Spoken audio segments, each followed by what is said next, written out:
New Brexit deal, what the UK and the EU have agreed. The final word is now in the British Parliament.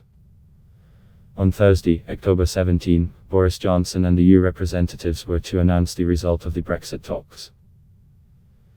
It was expected that the enormous amount of accumulated contradictions was insurmountable. However, in the morning, both sides announced that a compromise had been found.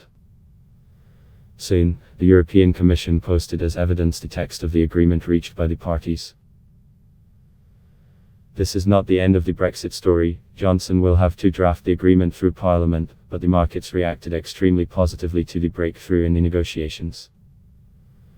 Boris Johnson came to power in the wake of a desire to end the endless negotiations on the Brexit.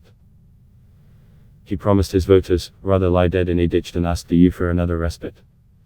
Nevertheless, the Prime Minister was faced with the layered defense of the British parliamentarians, and at some point there was a feeling that the negotiations were hopeless and that a solution without a deal was impossible.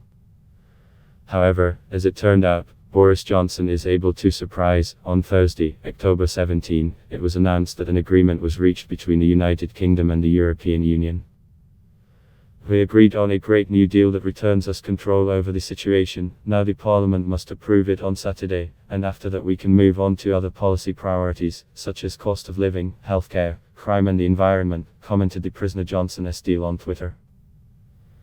The agreement was also confirmed by the President of the European Commission, Jean-Claude Juncker. When there is a will, there is an agreement, and we have it. This is an honest and balanced agreement for the EU and for the United Kingdom, and it is a manifestation of our desire to find solutions. I recommend this deal for adoption, said a Luxembourg politician. Soon, the European Commission published the text of the agreement itself. In total, the contract consists of 64 pages and 184 articles. It was worked out after 2 days of continuous negotiations between the participants. London and Brussels managed to reach consensus on the most painful issue, along the Irish border. According to the agreements, Northern Ireland will continue to adhere to certain EU standards in the field of production of goods, remain in customs partnership with the EU and at the same time in the customs union of the United Kingdom. And 4 years after the entry into force of the agreement, the Northern Ireland Assembly will be able to vote for its further action, as well as hold similar votes at regular intervals. In response to the news that the parties managed to reach a compromise, the British pound rose sharply. In Great Britain, it was very positive that the epic with the exit from the European Union was coming to an end, and it would end with a deal that would mitigate the blow to the kingdom's economy. It's only too early to rejoice. The British government has already repeatedly struck deals with EU leaders, who were later disapproved of by Parliament.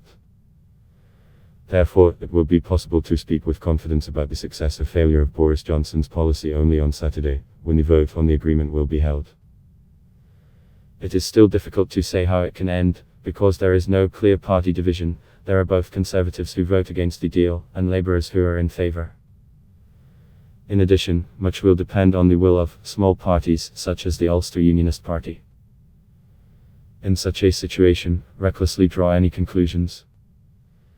A breakthrough has taken place in the negotiations between the United Kingdom and the EU, which should have a certain impact on the political environment of Misty Albion.